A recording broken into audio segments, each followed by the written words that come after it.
In today's video, I'm going to teach you how to add sales tax in Squarespace. First, open your web browser and head to the Squarespace site. On the home page, select Log In and sign in with your account credentials.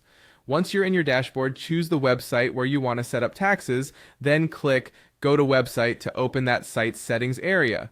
We'll be working inside the site level configuration, so your changes apply only to this specific store.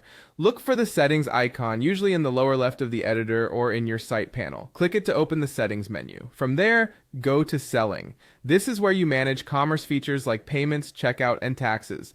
Next, click Taxes. You'll land on the Taxes overview, where you decide how tax is calculated for your store. Squarespace will ask you to choose a calculation method. If you're following along with this example, select Manual and click Continue. Manual is great when you already know the exact rate you need to charge and want full control. If your plan supports automated calculations in your region, that can save time. But for now, we'll proceed with Manual so you can see each setting clearly.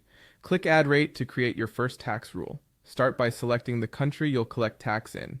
Pick the appropriate country from the list, then click Next. Give your tax a clear name, something your customers will understand on invoices and at checkout, like sales tax or VAT, depending on your region's terminology. Now enter the country rate. Use the exact percentage provided by your tax authority. You can enter decimals if needed, such as 7.25. You'll see an option to charge taxes on shipping. Turn this on if your local rules require tax to be applied to shipping fees too. Many places do, but some don't, so follow the guidance for your location. Finally, choose how you want to add and display tax. Decide whether prices should show tax included or be added at checkout, and whether a separate tax line appears on the order summary.